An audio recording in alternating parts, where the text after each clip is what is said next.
এক বণিকের দুই বউ ছিল।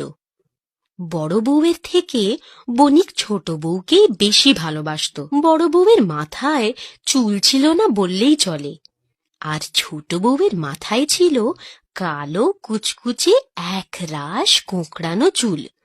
রূপের দেমাকে ছোট বউয়ের মাটিতে পাই পড়তো না।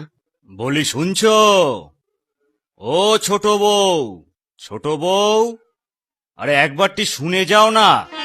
কি দরকার? আমাকে বলুন না। এ কি তুমি? আমি তো ছোট বউকে ডাকলাম, তোমাকে তো ডাকিনি। আসলে ছোট বউ চুলের পরিচর্যা করতে ব্যস্ত, তো তাই আমি ভাবলাম। হ্যাঁ, আমি তো রাত দিন রূপচর্চা নিয়েই ব্যস্ত। এমন ভাব দেখাও না দিদি, যেন সংসারের যাবতীয় কাজ তুমি একাই করো। এ কথা আমি কখন বললাম রে ছোট? বলতে আর কি বাকি রাখলে দিদি? তোমার কথার মারপ্যাচ কি আমি বুঝি না? যেহেতু স্বামী আমায় বেশি ভালোবাসেন, তুমি সব সময় চাও তার কাছে আমায় খারাপ প্রতিপন্ন করতে। কি আজে বাজে কথা বলছিস ছোট? শোনো বড় বউ, এই কথায় কথায় আর